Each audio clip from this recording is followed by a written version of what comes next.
Sekali lagi disclaimer, tujuan seminar ini hanya untuk informasi saja. Tidak dimaksudkan untuk menggantikan nasihat, diagnosa, atau pengobatan dari ahli medis profesional Anda. Saya senang kita semua bisa sama-sama bertemu kembali pada hari ini untuk belajar ya, mengenal paru-paru dan penyakit paru-paru. Kita semua punya paru-paru. Walaupun tidak kelihatan ya, semua punya. Siapapun itu yang ada di Zoom ini. Nah, paru-paru adalah salah satu organ vital dalam tubuh. Mengapa? Karena organ dia adalah organ sistem pernapasan dan berhubungan erat dengan sistem peredaran darah. Jadi dia bekerja sangat erat dengan peredaran darah. Kita lihat di sini pun dipenuhi dengan pembuluh darah. Kita semua pasti tahu juga paru-paru kita ada dua, yaitu paru kanan dan paru kiri. Fungsi utamanya adalah menukar oksigen yang kita hirup dari udara dengan karbon dioksida dari darah. Ya, jadi kita bernapas, oksigen dari udara ditukar dengan karbon dioksida yang harus dikeluarkan dari tubuh ya. Itu karbon dioksida dari darah. Jadi exchange. Dan jika organ ini terganggu, paru-paru kita, sudah pasti pengaruhnya seluruh tubuh. Dan ini sangat vital jadinya ya. Selain itu, selain dia tukar, dia juga terlibat dalam proses peredaran oksigen dalam darah. Oksigen penting untuk kehidupan kita. Nah, paru-paru kita berada di setiap sisi jantung kita ya, di kanan kiri. Dan ini ada sepasang, tapi beda. Kenapa? Paru-paru kiri, orang dewasa umumnya memiliki, dia lebih kecil ya, maksudnya orang dewasa beratnya sekitar 325 sampai 550 gram. Bagian kanan beratnya 370 sampai 600 gram. Ada beda sedikit. Nah, paru-paru kiri itu lebih kecil. Kenapa? Karena jantung kita menempati lebih ke sebelah kiri. Kita lihat ini tengahnya. Ya, jadi dia ada di sebelah kiri, jadi kayak mengambil sedikit tempat. Dan paru-paru kanan yang lebih besar ini dibagi 3 lobus. Dan yang kiri yang lebih kecil sedikit terbagi menjadi 2 lobus. Nah, paru-paru ini pada waktu kita narik nafas, masuk udara segar ke dalam tubuh kita, udara itu turun ke mana? Dia terus turun ke kantung udara, dan disinilah di ujung kantung udara kita yang bercabang ini yang seperti pohon terbalik ya. Nah, ini sampai ujung ini ada yang namanya alveoli. Nah, disinilah terjadi pertukaran gas yang tadi dari oksigen tukar dengan karbon dioksida. Ya, jadi kita napas, dia masuk ke sini ditukar. Kita keluarin lagi karbon dioksida. Tukar lagi masuk. Demikianlah kerjanya paru-paru kita. Dan paru-paru kita sangat penting. Oleh karena itu Tuhan menjaganya dengan apa? Dengan perlindungan tulang rusuk. Ini Tuhan jaga dengan tulang rusuk. Sini juga ada tulang rusuk ya. Nah, Tuhan tahu ini penting dan ini fragile. Jadi Tuhan kasih tulang rusuk seperti kerangkeng untuk menjaga. Bukan hanya itu. Tuhan juga membuat kantong. Di paru-paru ini ditutupi oleh kantong. Nah, di kanan dia lapisan pelindung. Nah, ini disebut pleura yang kantong ini. Nah, ini kantongnya ada 2 lapis. Kita lihat kantongnya ada 2 lapis. Dan dia melapisin paru-paru ini.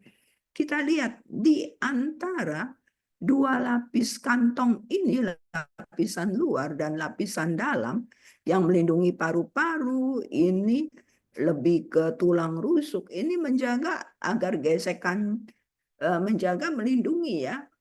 Ini kan di luarnya tulang rusuk. Ini di dalam 2 kantong ini ada space. Space ini berisi cairan. Supaya apa? Bantu melembabkan paru-paru. Ya. Jadi luar biasa Tuhan kita ya. Luar biasa. Jaga paru-paru dengan sedemikian apa namanya, hati-hatinya. Dan ya Tuhan kasih kita kehidupan, kesehatan. Tapi kalau mau dipikir-pikir, kita ini luar biasa tidak mengasihi paru-paru kita. Ya, jadi kita tidak terlalu mengerti mengenai bagaimana merawat paru-paru kita. Tapi sekarang kita sudah sama-sama ini ya, sudah kita akan tambah mengerti dengan pagi ini punya tips kesehatan. Nah, kita lihat ini lapisan dalam, ini lapisan luar ya, lapisan luar dan lapisan dalam, dan ini elastis. Dan dalam artikel penelitian Radiological Review of Pleural Tumors menyebutkan bahwa ketebalan normal pleura, ini lapisan ini, sekitar 0,2 sampai 0,44 mm. Pleura ini merupakan lapisan yang sangat tipis dan elastis. Fungsinya apa? Kita secara garis besar saja ya. Karena sekali lagi, kita perlu mengenal paru-paru kita. Supaya apa? Supaya kita bisa merawatnya, menghargainya, tanpa tidak mengenal kata sayang. Mencegah infeksi, ya, melindungi paru-paru. Ini mencegah infeksi, mencegah terjadinya penyebaran infeksi ke organ lain, ya, melumasi permukaan paru-paru dan dengan cairan itu ya. Nah, dan menjaga posisi paru-paru. Jadi ini fungsi dari pleura itu. Dan kita sering dengar paru-parunya ada cairan. Ya, ada cairan. Nah, cairannya harusnya tidak banyak, paling 10 ml. Tetapi kadang-kadang berlebihan sampai dokter bisa sedot kira-kira 2 liter. Dari mana itu airnya? Ya, dengan cairan paru-paru yang begitu banyak, sudah pasti pernapasan pun akan terganggu.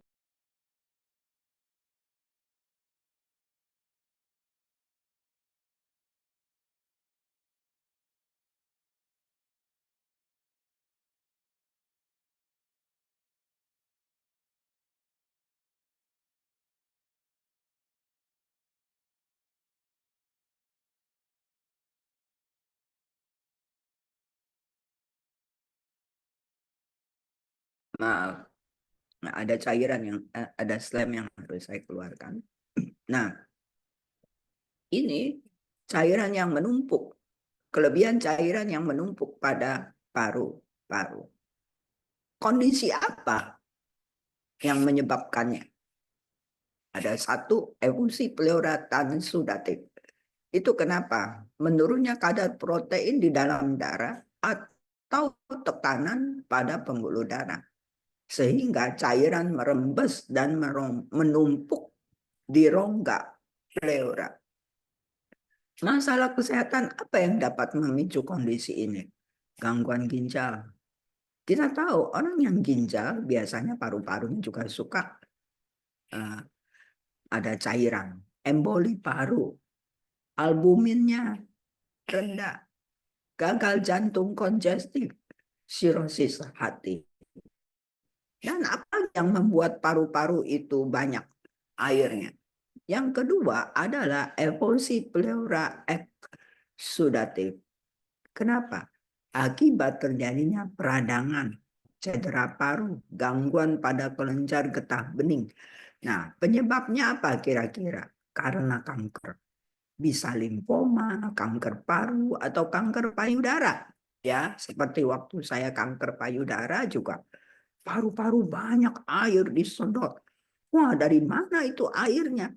Ya, karena adanya peradangan tumor seperti itu.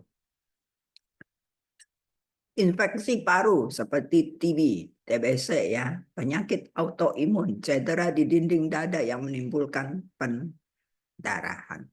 Jadi dia berlebihan. Nah, inilah bentuk paru kita seperti pohon yang terbalik. Masuk ke dalam trakea ya dan turun ke bawah. Kita lihat lagi. Trakea itu apa? Ini trakea. Ini adalah batang tenggorok yang menghubungkan apa? Dari sini laringnya dengan bronkus. Dia masuk ke sini, ada yang namanya bronkus. Ini. Nah, fungsi trakea ini bukan hanya cuma pipa masuk, tapi juga menyaring partikel-partikel kotoran yang mungkin terbawa udara sebelum masuk ke paru-paru. Kita napas dari hidung. Hidung sudah ada bulu-bulunya, sudah ada lendir, dan partikel-partikel yang kotoran masuk. Di sini masih juga ada penyaring-penyaring yang filternya. Di di lendir ya, di mana untuk trap, untuk merang kotoran-kotoran itu. Nah, ya Mas, kemudian ini ya di dalam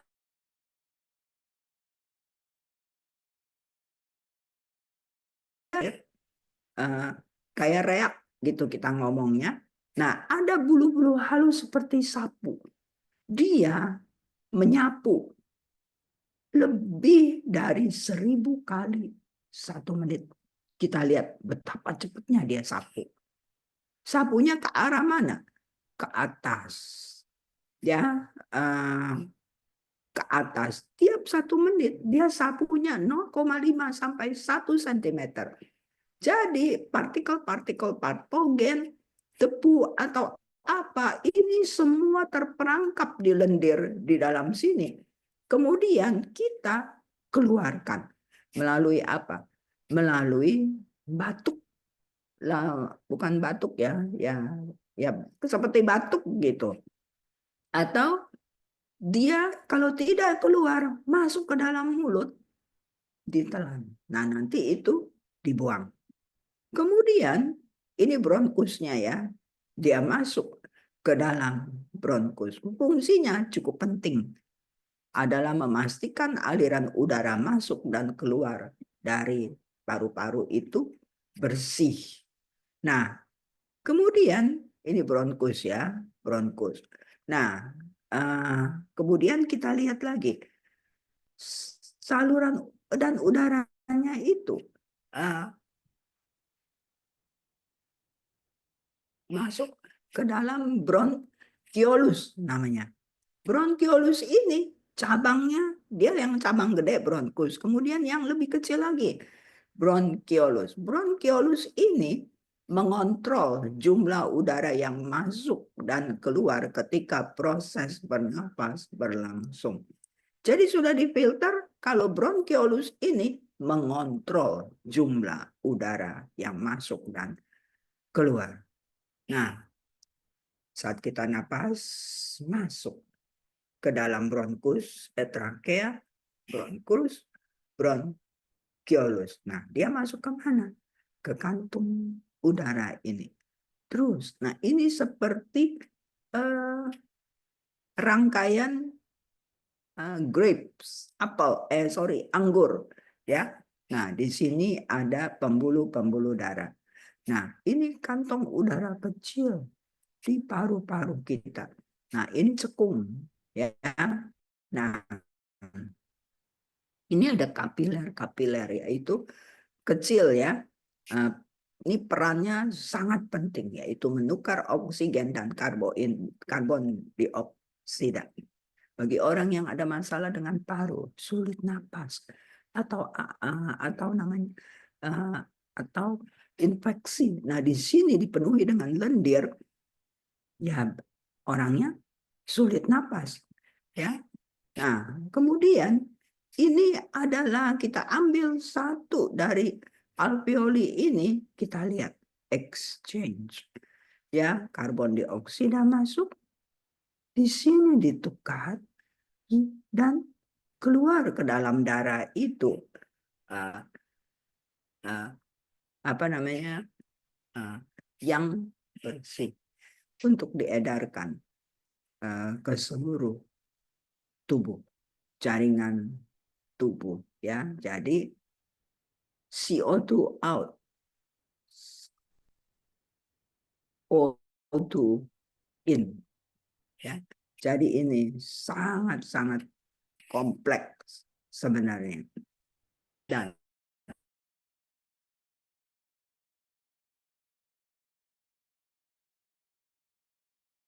tiap alveoli ini, alveoli lihat ya, 200 mikrometer atau 0,007 cm.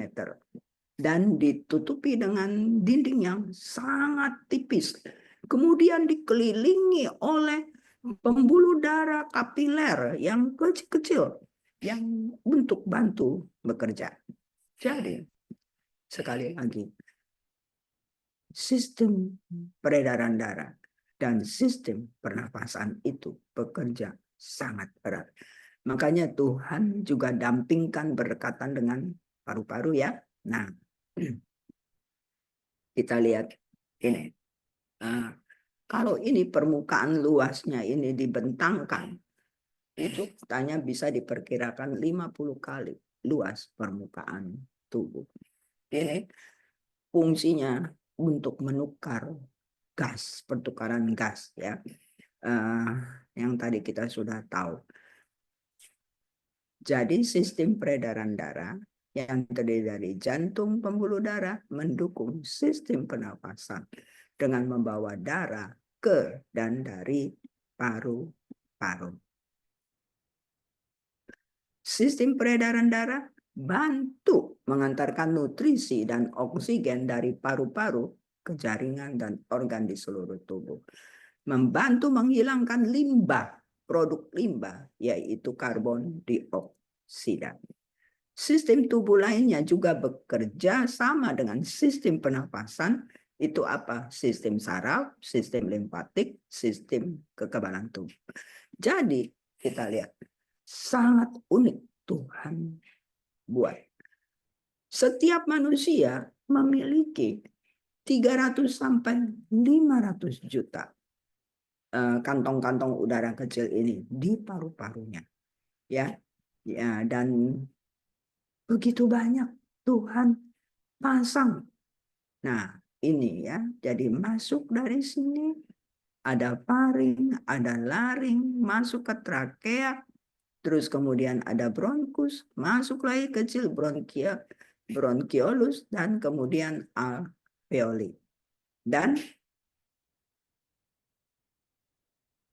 kalau saya suka melihatkan banyak yang tahu leher saya pakai tracheostomy ya. Nah, kalau saya begini berarti di bypass di sini. Ya, ini dioperasi kecil, masukin. Jadi saya bernafas. Jadi orang yang pakai tracheostomy bernafas melalui sini, ya. Bernafas melalui sini dan langsung ke paru-paru. Oleh karena itu saya harus menjaga kesehatan saya punya paru-paru ya, karena ini saya udah pakai 26 tahun setengah, Oktober ini 27 tahun. Kalau lendir keluar pasti keluar dari sini, bukan dari hidung. Ya, jadi itulah sebabnya saya harus tutupi leher saya, dan pada waktu COVID saya bingung, ada dua yang harus tutupi, satu pakai masker karena sedikit ini kan juga ada masuk sisanya ya. Dan ini pun saya harus tutupi, tapi kalau saya tutupi dengan tutup rapat, saya nggak bisa napas karena ini adalah hidung saya sekarang ya. Oke, nah jadi tidak apa-apa, saya masih oke, malah masih bicara dan juga dengan menutup lubang lubang ini karena kita punya pita suara di sini. Jadi apa namanya? Ya inilah ya, seharusnya saya tidak bisa bicara, tapi semua karena kebesaran Tuhan. Ya, ini kita punya trachea. Kita perlu tahu apa makanan yang menyebabkan lendir tinggi. Nah, makanan yang menyebabkan lendir tinggi itu apa? Nah, ini. Ini roti, tepung putih, gluten.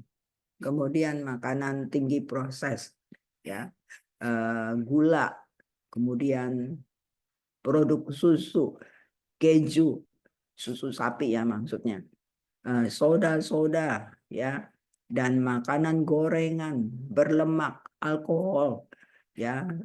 Nah, ini semua. Jadi kalau kita mau kita punya lendir normal, itu kita harus jaga kesehatan paru kita. Jadi saya pun harus hati-hati di dalam makanan. Ya, kalau makan berlebih gini setiap hari, ya saya lendirnya banyak.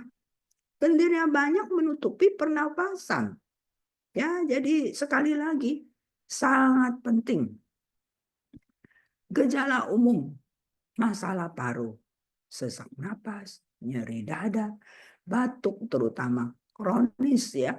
Batuknya maksudnya batuk kronis itu nggak sembuh-sembuh, atau batuk darah, atau lendir, ya banyak nggak normal ya maksudnya. Kalau lendir harus ada memang, tapi dalam keadaan normal, kelelahan, bernapas, berbunyi, bengkak di pergelangan kaki, dan sebagainya. Ini gejala umum. Kenapa kita perlu belajar paru-paru kita, mengenai paru-paru kita dan juga penyakit? Karena kita tahu makin banyak orang yang sakit paru-paru, makin meningkat. Kita tahu luar biasa sekarang karena kita tahu polusi di mana-mana ya. Dan yang umum contohnya masalah paru-paru. Ya, beberapa saya akan sebutkan, yaitu radang paru atau infeksi paru, atau bahasa awam suka dibilang paru-paru basah. Nah, ini infeksi menyebabkan kantung-kantungnya diisi tanah. Karena dia ada radang, tubuh langsung, karena ada masalah, itu ada bakteri, virus, tubuh otomatis dia akan menjaga. Makanya terjadi peradangan. Nah, terus ada lendir. Nah, ini yang membuat tidak bisa bernapas karena dipenuhi dengan cairan nanah. Nah, penyebabnya yaitu bakteri, virus, atau jamur. Penularannya bisa melalui udara yang terkontaminasi dengan kuman atau pengidap yang bersin atau batuk. Dengan adanya COVID, kita ini lebih aware, lebih sadar mengenai virus, bakteri, benar nggak? lebih sadar untuk pakai masker, lebih sadar untuk kesehatan kita punya paru-paru sebenarnya, ya. Dan pneumonia ini bisa mematikan. Karena apa? Membuat penderitanya itu tidak bisa napas. Sehingga ya nggak bisa napas. Kita tahu kalau nggak bisa napas ya meninggal lah. Nah, berikut beberapa alasan mengapa pneumonia ini bisa menjadi fatal. Gangguan pernapasan serius, ya, karena tadi terisi nanah, tubuh kekurangan oksigen. Ini resiko lebih tinggi pada bayi, pada lansia, pada penderita penyakit kronis, misalnya diabetes, penyakit gagal jantung, penderita kanker, kemoterapi, orang yang kemoterapi, penderita HIV, AIDS, penyakit pada penderita penyakit paru juga, dan ini sangat berbahaya. Selain itu, bisa masuk ke dalam aliran darah, menyebabkan sepsis, dan bisa terjadi kegagalan napas, dan resistensi antibiotik juga. Karena ada juga bakterinya itu resistensi terhadap antibiotik. Jadi pengobatan lebih sulit lagi. Karena kalau akibat bakteri, kita memang harus obati dengan antibiotik. Pola hidup sehat menunjang kekebalan tubuh. Ya, dan bagi orang yang lama diopnam di rumah sakit, itu pun resikonya tinggi terkena pneumonia. Bagi selain udah lemah, lama lagi.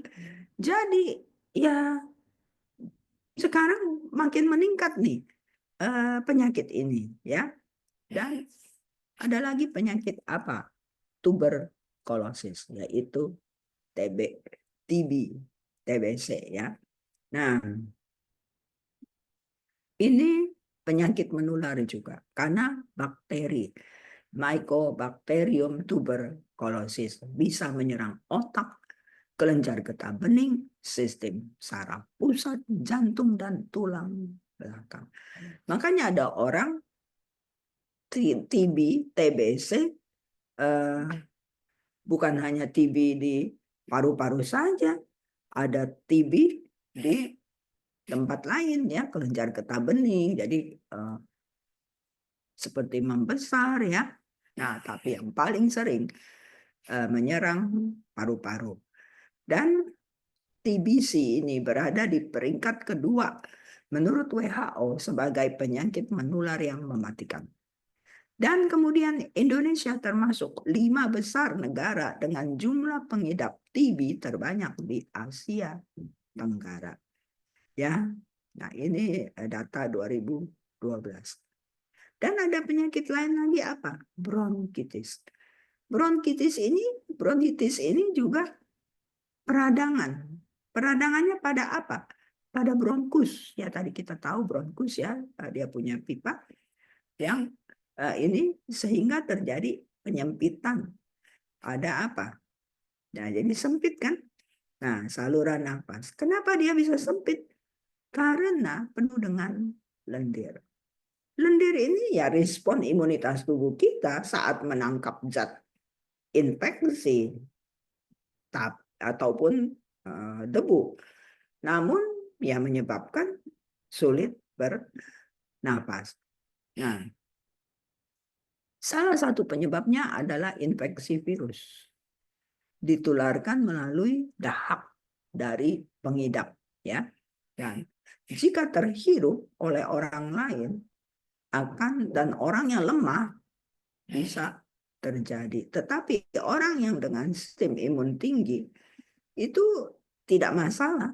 Tidak masalah bagi orang sehat, itu tidak masalah karena Tuhan sudah melengkapi kita dengan sistem imun yang bagus. Masalahnya kita kurang sehat dan kita sakit. Nah, inilah yang masalahnya.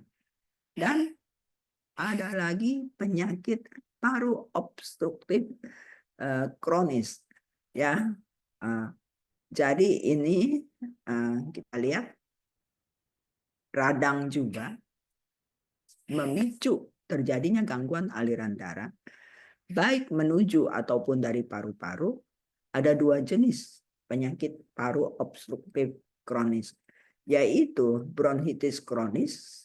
Ya, kronis itu maksudnya bukan itu lama terjadinya ya. Peradangan terjadi pada dinding bronkus, sedangkan ada juga satu lagi, dua macam, emfisema. Emfisema itu radangnya pada alveoli. Penyebab utamanya adalah paparan asap rokok dalam jangka panjang, baik secara aktif maupun pasif. Misalnya perokok, tiap hari dia menghirup asap rokok, dia mempunyai resiko tinggi untuk emfisema. Sementara faktor lainnya adalah paparan debu, asap bahan bakar, uap bahan kimia ya. Nah, seperti itu. Kemudian ada masalah paru yaitu asma. Ini kronis ya, jadi maksudnya lama dan ditandai dengan gejala sesak napas akibat peradangan. Kenapa? Karena terjadi penyempitan saluran napas. Kenapa bisa gitu? Biasanya penderitanya itu sensitif, ya, saluran pernapasannya sensitif. Jika terpapar oleh alergan atau pemicu, ini meradang, membengkak, menyempit. Akhirnya udara jadi terhimpit ya, sulit bernapas. Selain sesak napas, akan terjadi peningkatan produksi dahak. Tambah sulit dia bernapas.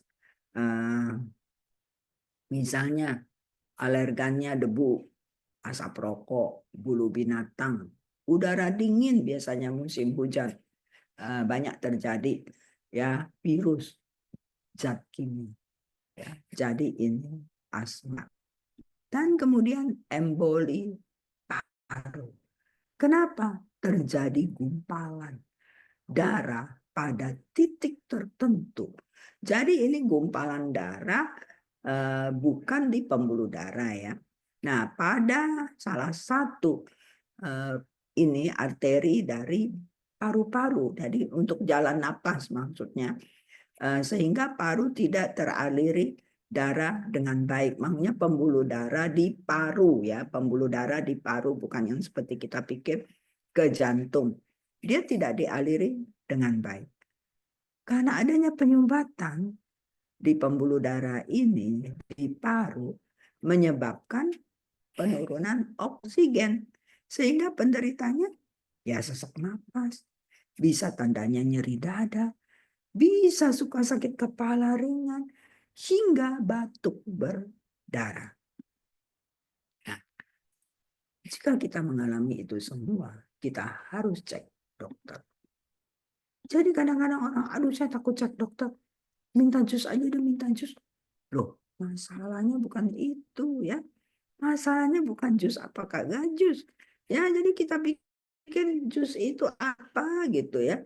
Ya, oke. Nah, kita lihat statistik. Lung cancer, kanker. Sekarang kita bahas kanker. Lung cancer, kanker paru adalah penyakit kanker yang paling fatal di dunia ini, membunuh 1,6 juta manusia tiap tahun dan terus akan naik. Dan di Amerika dikatakan penyakit kanker paru ini adalah penyebab utama dari kematian akibat kanker di sana. Tapi bagi Anda yang ada masalah kanker paru, jangan down ya. Tetap Anda tahu solusinya, oke? Nah, menurut data satu orang kanker number one kanker pada laki-laki dan pada wanita itu pembunuh nomor 3 ya, pembunuh nomor 3. Nah, ini berhubungan dengan udah pasti gaya hidup. Nah, terus kemudian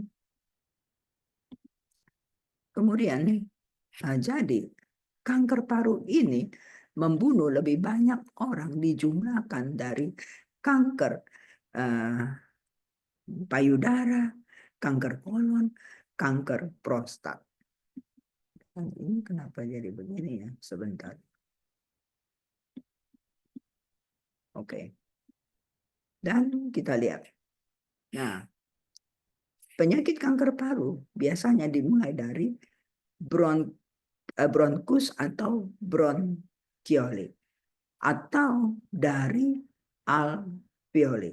Kemudian menyebar ke tempat lain. Nah, ini ya akhirnya membentuk satu nodul.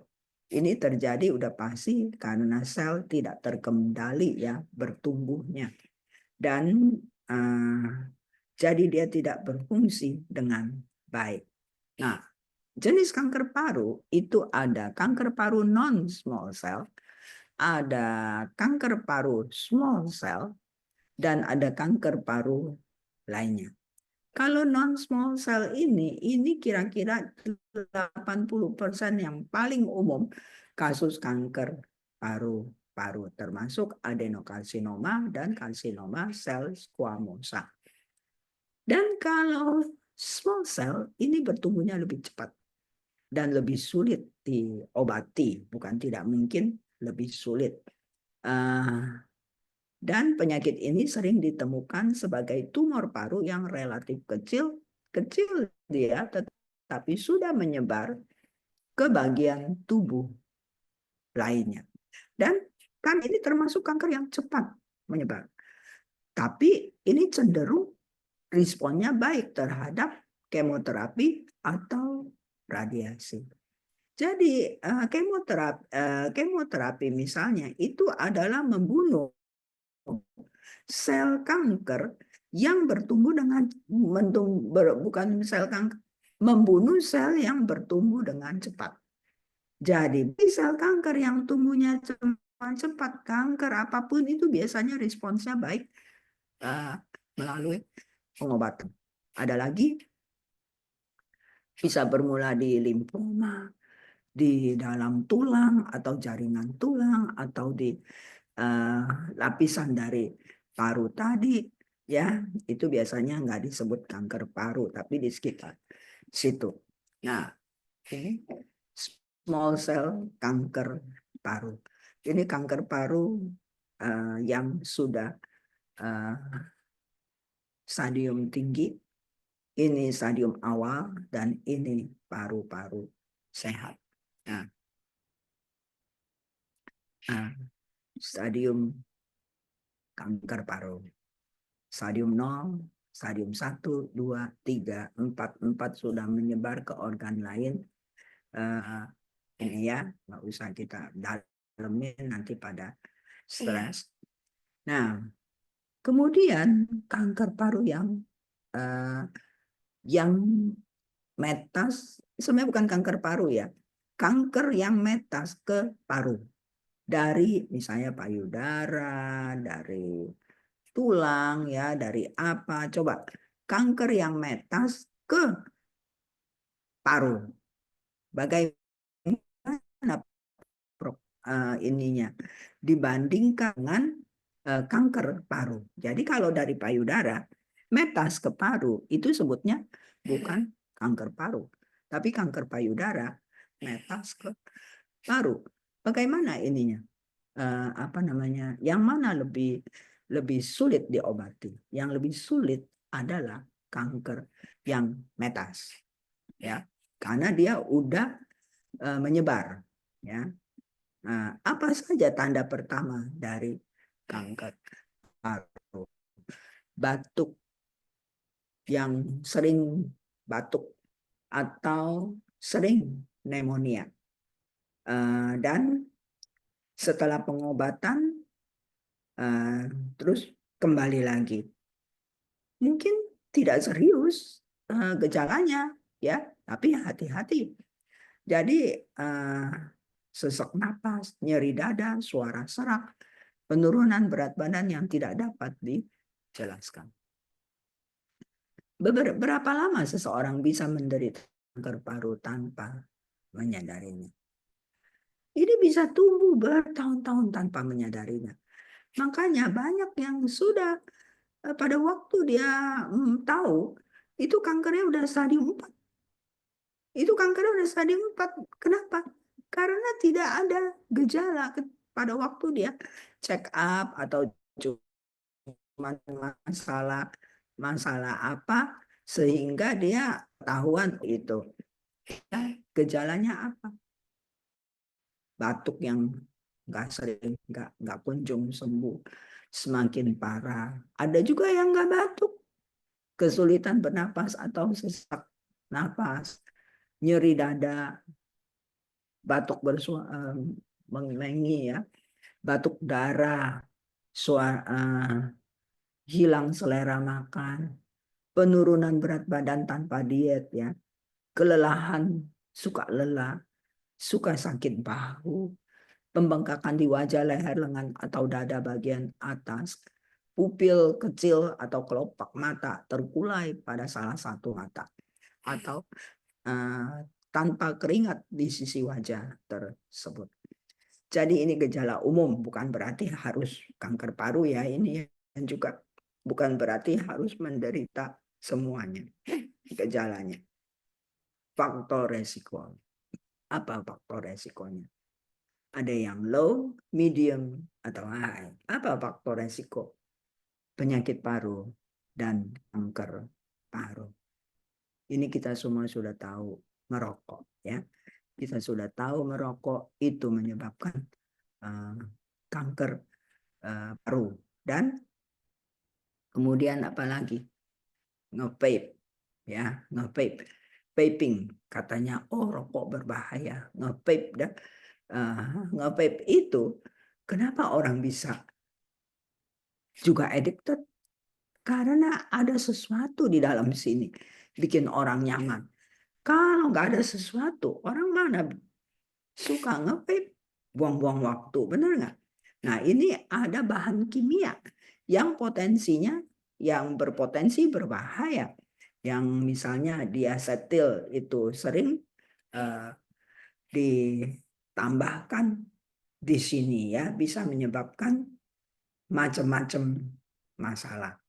Jadi menurut data American Heart Association, baik rokok dan vape tidak ada yang memberikan dampak positif untuk tubuh manusia.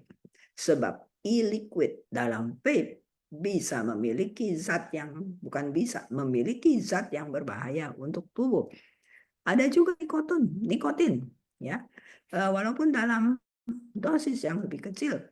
Asetaldehida dan formaldehida dan juga akrolendiasetil, ini semua zat kimia. Ada logam beratnya, ada partikel kecil yang kehirup masuk ke paru-paru. Jadi kalau dibilang safe, dia safe. Ada lebih dari 7.000 bahan kimia di dalam vape ini, di mana banyak diantaranya beracun. Ya, dan katanya ada 70 bahan kimia lainnya yang menyebabkan kanker. Jadi sebaiknya jangan. Sebaiknya stop.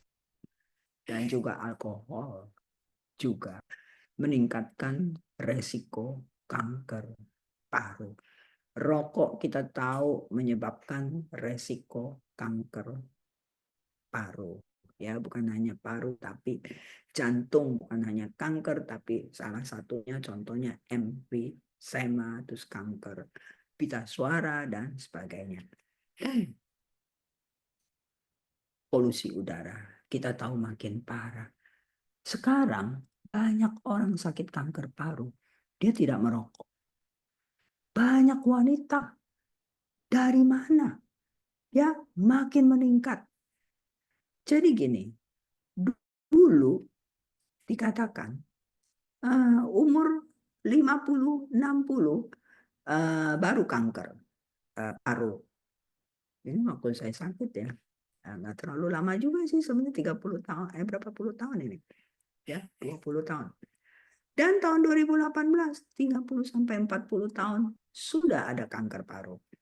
Dan dulu hampir jarang wanita menderita kanker paru. Tetapi sekarang 40% dari wanita menderita kanker paru. Dan juga warna paru pada waktu dioperasi ini pada perokok ya pasti hitam, tapi non perokok, non smoker itu pink. Tapi sekarang hitam bagi perokok maupun non perokok. Nah, ini dari mana? Sangat berbahaya. Kita tahu ini sangat berbahaya. Ya, jadi itulah sebabnya kita harus jaga benar-benar kesehatan kita. Nah, bagaimana caranya? Nah, kita lihat lagi lanjut ya. Oke, jadi sekali lagi seminar setiap Sabtu jam 9 adalah untuk edukasi. Ya, Anda tetap harus ke dokter untuk masalah penyakit Anda ya dan rubah pola hidup. Karena penyakit pola hidup hanya bisa diobati oleh apa? Pola hidup, bukan pakai obat. Ya, jadi tetap karena sekarang udah sakit, misalnya mau nggak mau tetap ke dokter, tapi ubah pola hidup. Nah, invisible killer, polusi udara tidak kelihatan oleh mata, tapi sangat mematikan. 29% kematian dari penyakit kanker paru dan 43% kematian akibat dari penyakit paru-paru. Ya, perlu kita ketahui 4 hal di non-smoker ya, bukan perokok. Jangan pikir, saya nggak perokok, saya aman. Tidak bisa. Oh, saya tidak ada turunan. Tidak bisa. Tetap harus perhatikan dan jaga kesehatan. Nah, dikatakan 1 di antara 5 orang penyakit kanker itu tidak merokok. Dan kebanyakan kasus kanker paru yang bukan perokok tidak mempunyai, belum diketahui penyebab spesifiknya. Kenapa? Dan kebanyakan kanker paru, orang pengangker paru pernah menderita pada orang yang tidak merokok, jenisnya adalah adenokarsinoma, yaitu non-small cell lung cancer. Nah, dan kebanyakan pada non-smoker kanker paru itu adalah wanita. Ya, jadi kita harus perhatikan. Kita lihat ini ada gas radon, tidak berwarna, tidak berbau, dan polusi air dan sebagainya. Oleh karena itu kita harus ini semua dari tanah, ini bisa naik ke atas. Apalagi rumah kita tidak cukup ventilasi. Makanya sangat penting kenapa ada ibu-ibu, wanita-wanita itu banyak yang menderita kanker paru juga. Kita tahu polusi udara dari mana? Dari pabrik, dari peternakan, dari transportasi, dari kota, dari kebakaran hutan, contohnya dari segala. Ya, jadi sekali lagi hati-hati kita punya lingkungan dan kita lihat di dalam rumah bukan berarti aman kalau rumah kita tertutup semuanya. Ada kutu, ada semprot-semprot apa.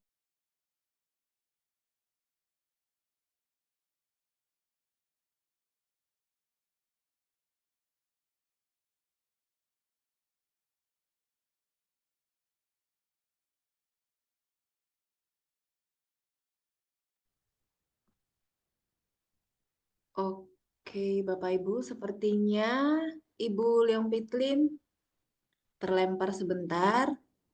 Sepertinya internet ya. Bapak Ibu mohon bersabar ya, kita menunggu sebentar sambil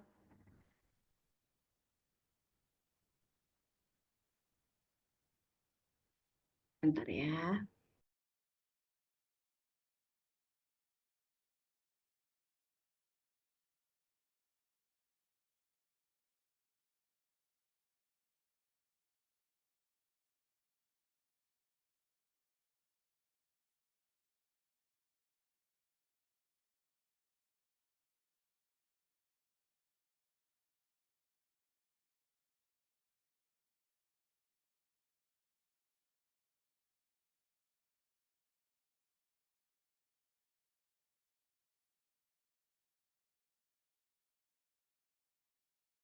Ya, Bapak Ibu mohon bersabar. Ibu Pitlin sedang mencoba untuk masuk kembali.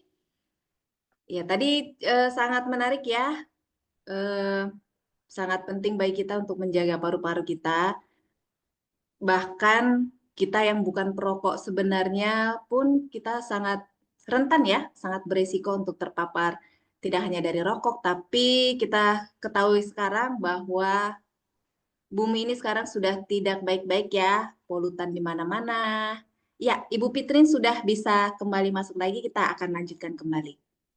Sebentar ya, saya setting dulu sebentar. Ah, iya, siap Ibu. Maaf,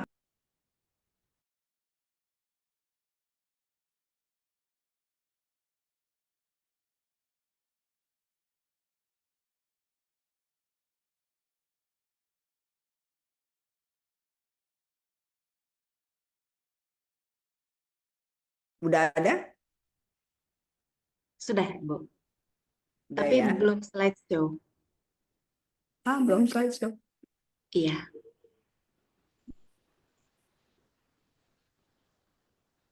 Aduh, maaf ya. Iya.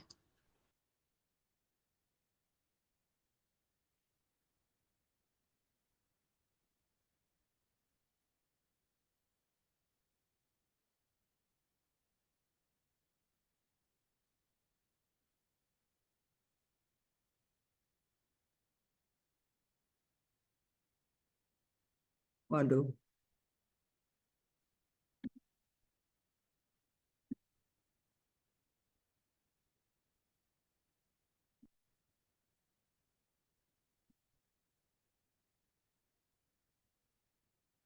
wah, sebentar ya.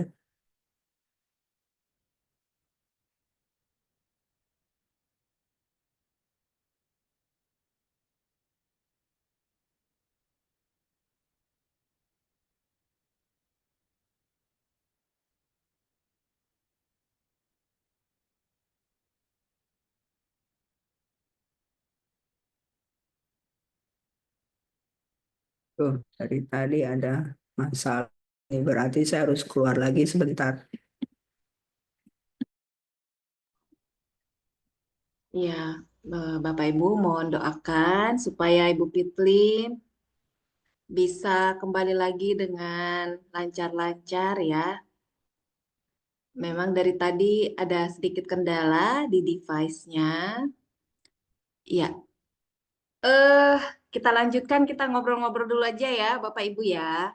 Oh, Ibu sudah kembali lagi. Masih di mute, Bu.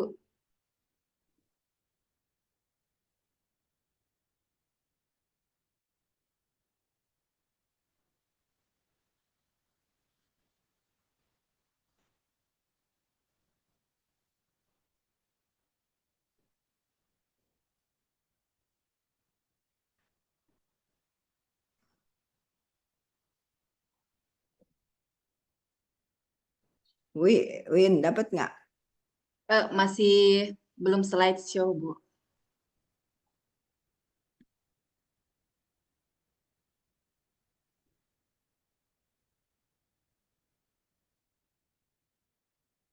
Ya, coba kalau ini Nah, sudah, udah. sudah. Oke, tadi sampai mana ya? Sebentar, kita sampai sini. Kemudian sampai sini ya. Maaf Bapak Ibu ya. Oke. Nah, jadi ini di rumah kalau kita punya dapur, kita perlu ada ventilasi di dapur. Nanti kita masak, nanti kita goreng, nanti kita membakar ya. Jadi perlu dan kita dan juga kita punya rumah misalnya berdebu atau ada kutu atau apa ya, dan apalagi kita pakai bahan kimia ya untuk bersihin rumah supaya bersih rumahnya. Bersih dari apa? Saya nggak ngerti. Penuh dengan polusi penyebab kanker. Ya, nah, jadi ya ini kesehatan yang bisa polusi itu yang bisa mengganggu kesehatan ini sangat banyak, bukan hanya paru-paru saja ya. Nah, jadi dikatakan 53% dari anak-anak yang hidup di kota berpolusi mempunyai paru-paru yang buruk. Kita lihat asma 54%, dan alergi 46%, dan iritasi telinga THT ya 53%, dan anak-anak pun ada lung cancer dan penyakit lainnya ya, dan juga menyebabkan depresi pada orang dewasa juga. Nah, jadi kita lihat pekerjaan ini juga sangat penting karena kita punya kehidupan sepertiga itu minimal ada di dalam kita bekerja. Kalau bekerjanya 8 jam, kalau lebih banyak lagi terpapar. Ya, jadi yang high risk, oke, petugas kesehatan, kita tahu perawat, dokter, ahli medis itu resiko tinggi, termasuk yang pekerja di panti jompo, ya, mereka resiko tinggi. Terus ke pekerja industri, ya, misalnya yang berhubungan dengan zat kimia, mekanik ya, dan operator mesin kita lihat. Nah, ini semua pekerja industri, pekerja pabrik tekstil contohnya. Terus kemudian pekerja pabrik yang menghasilkan polusi beracun, lem, terus kemudian las, kemudian karet, plastik ya, dan juga konstruksi bangunan sangat rentan. Ini masih di luar, masih oke ya, kalau di dalam ruangan lebih lagi. Pemadam kebakaran, karena pada waktu kebakaran plastik, bahan kimia, ada bahan-bahan yang kebakar, misalnya karet atau apapun itu pun mereka bisa terhirup. Pekerja tambang di bawah tanah, tidak ada oksigen, dan mereka hirup ada racun, itu bisa menyebabkan pneumokoniosis, itu paru-paru menghitam. Ini paru-paru jadi menghitam. Jadi ini banyak jenis-jenis karena debu mineral atau partikel kecil. Kemudian yang bekerja di angkutan atau Gojek, ya inilah yang kita tahu ya, transportasi, penata rambut ya, yang kita tahu semua ini zat kimia, dan juga pembuat roti dan kue, kita tahu tepungnya juga ada partikel-partikel, ada pewarna sintetis juga, tepung juga banyak zat kimia, terus kemudian apa namanya, ada di panggang-panggang ya, dan juga ada namanya farmers lung, yaitu paru-paru dari petani dan peternak. Dia ini juga sangat rentan karena kayak jerami atau tanaman-tanaman yang mereka ini itu juga ada debu-debunya yang berbahaya. Dan juga yang peternak, kita lihat dari kotoran dari hewan itu, makanan, lingkungan, semua ya. Jadi kita harus hati-hati. Dan bagi yang merokok tidak pernah terlambat untuk stop, karena kita lihat akan lebih baik dibandingkan yang merokok. Dan cara menjaga kesehatan paru-paru gimana? Makan sehat udah pasti ya, jadi jangan apa jusnya, betul kita perlu makan sehat, tapi bukan tapi penyebabnya kita beresin ya. Jadi kita harus sering ke udara segar, bukan ke mall ya. Jadi mau refreshing bukan ke mall. Ke mall itu belanja keperluan atau mau ya ada keperluan, bukannya rekreasi. Rekreasi di udara terbuka. Nah, jadi kalau kita tinggal di sini, rekreasi ke sini. Kalau bisa pindah ke sini, lebih bagus lagi. Banyak, wah ini pasti bagus banget ya. Nah, jadi sekali lagi eh, kita perlu jaga kesehatan paru-paru kita. Tuhan memberi kita paru-paru yang luar biasa. Tadi kita sudah pelajari bagaimana kerja sistemnya. Dan juga Tuhan memberi kita udara yang segar, yaitu bertukaran dengan tanaman. Mereka membutuhkan karbon dioksida dan kita membutuhkan oksigen dari mereka. Dan itu Tuhan kasih untuk membersihkan udara. Dan kita punya udara itu mungkin orang pikir hanya oksigen, tapi hanya kurang lebih 21% oksigen, 20,95%, sisanya nitrogen dan gas-gas lainnya. Dan kemudian apa? Ya ini fresh air is the best medicine. Dan juga kita perlu ion negatif, walaupun penelitian masih terus melakukan ini. Apa fungsinya? Meningkatkan sistem imunitas tubuh, memperbaiki sirkulasi udara, menguatkan sistem kerja jantung, memperbaiki kualitas tidur, melegakan sakit yang berhubungan alergi dan pernapasan, mampu membunuh bakteri, virus, kuman, dan polutan, sterilisator, dan mengurangi stres dan kelelahan. Nah, jadi ini ion negatif. Ada di mana saja ion negatif? Ada di air terjun, sungai yang deras mengalir. Ya, karena air jatuh bertabrakan dengan udara, itu molekul air terpecah, melepaskan ion negatif ke udara. Ya, jadi sungai yang deras, air mengalir pantai dan ombak yang menghantam pantai menghasilkan banyak ion negatif. Makanya udara pantai sering terasa segar ya, kecuali panas kali ya. Nah, terus kemudian hutan dan pegunungan. Hutan lebat yang penuh dengan pohon menghasilkan ion negatif dalam jumlah besar. Lagi pula di sana juga polusi lebih rendah. Terus kemudian setelah hujan dan badai petir. Nah, ini terasa lebih segar karena petir dan hujan itu menciptakan ion negatif dalam jumlah besar. Dan kemudian gua dan mata air panas, goa ya.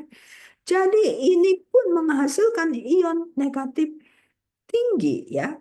Sebaliknya daerah perkotaan itu seperti ini kita lihat air terjun tinggi, ion negatif, pegunungan, pantai, hutan, pedesaan, sejuk, perkotaan, ruangan perkantoran selalu berada di ruang AC. Ion yang baik bagi kesehatan itu 1000 sampai 2000. Jika ingin meningkatkan sistem kekebalan tubuh, ion yang baik harus berkisar antara 5000 sampai 50.000 unit per cm kubik. Kita lihat kalau kita di dalam ruang AC terus-terusan, bagaimana kita mau sehat? Kita rumah AC, ke kantor AC, di mobil juga AC, di mobil umum juga pakai AC sekarang ya, jarang yang tidak pakai AC, dan rekreasinya AC ya kan. Nah, jadi kita perlu expose kepada udara segar. Sekali lagi, semua peristiwa alam ini dipakai oleh Tuhan untuk memurnikan udara. Selain paru-paru kita, Tuhan berikan paru-paru yang kuat dan sehat dengan sistem imun yang kuat. Defense sistemnya. Tuhan juga udara yang kotor Tuhan senantiasa bersihkan. Cuman masalahnya kita menjauh dari alam. Ya, jadi sekali lagi, setelah itu apa yang harus kita lakukan? Napas dalam-dalam. Napas dalam-dalam. Apa namanya, kita lihat ini ya. Nah, seperti ini. Oke, bukan napas dangkal. Dan tubuh kita perlu, kita sekarang kebanyakan napas dangkal, duduknya juga agak bongkok. Jadi bajunya juga ketat ya. Itulah yang membuat. Dan dengan olahraga membantu meningkatkan kita punya kapasitas paru ya. Dan ya seperti itu. Nah ini hindari ya. Hindari makanan berlemak tinggi karena bisa mengurangi oksigen di dalam darah. Jadi darah lebih kental sehingga tidak bisa lagi membawa oksigen ke pembuluh arteri yang lebih secara efisien. Itulah sebabnya hindarilah lemak jenuh goreng-gorengan. Bukan orang kanker aja yang hindari. Semua orang yang mau sehat, bukan? Nah, terus kemudian apa? Nah, duduk ya. Dan juga hindari begini-beginian, oke? Dan juga polusi di dalam rumah banyak sekali. Ya, saya tidak akan mendalami lagi karena waktu. Dan ventilasi. Nah, ventilasi, cross ventilation, single-sided ventilation, stack ventilation. Tinggal Anda punya rumah, tolong diberesin. Ya, jadi bagaimana caranya supaya ada udara masuk. Oke, dan kalau keluar yang kita tahu yang berdebu, yang kotor, ya pakai masker, bukannya ke taman yang segar ke pegunungan naik motor ya. Naik motor maksudnya naik pakai masker ya. Jadi kita perlu pakai masker. Olahraga meningkatkan kesehatan paru-paru ya, peredaran darah lancar, paru-paru kuat ya. Dan juga sinar matahari itu membantu karena vitamin D yang didapat diteliti bagi orang yang sakit paru-paru, dia punya level vitamin D itu lebih dikit daripada orang yang sehat paru-paru. Sudah pasti makan sehat ya untuk menunjang sel paru-paru yang rusak, diperbaiki oleh makanan yang kita makan juga, bukan? Nah, juga minum air putih ya, membantu mencairkan lendir-lendir, dahak-dahak. Jadi sehingga membuat kita lebih ringan bernapasnya dan juga menghindari lendir yang kental ya, dan tidur yang cukup apa namanya something untuk kekebalan tubuh kita supaya bisa lebih efisien melawan infeksi atau bakteri, virus di sekeliling kita yang sekarang banyak.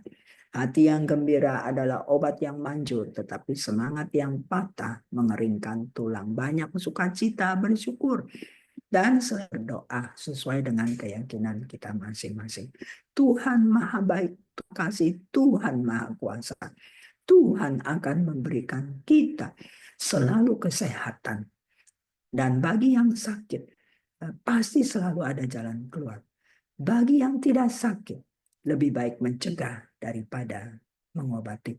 Kita bertemu kembali hari Sabtu depan jam 9 pagi by Zoom ya. Dan jangan kemana-mana, nanti ada lagi evangelis Bapak Evangelis Charlie Tanara akan memberikan siraman rohani dengan judul pembunuhan berencana. Oke, terima kasih Bapak Ibu yang kekasih. Semoga kita sehat.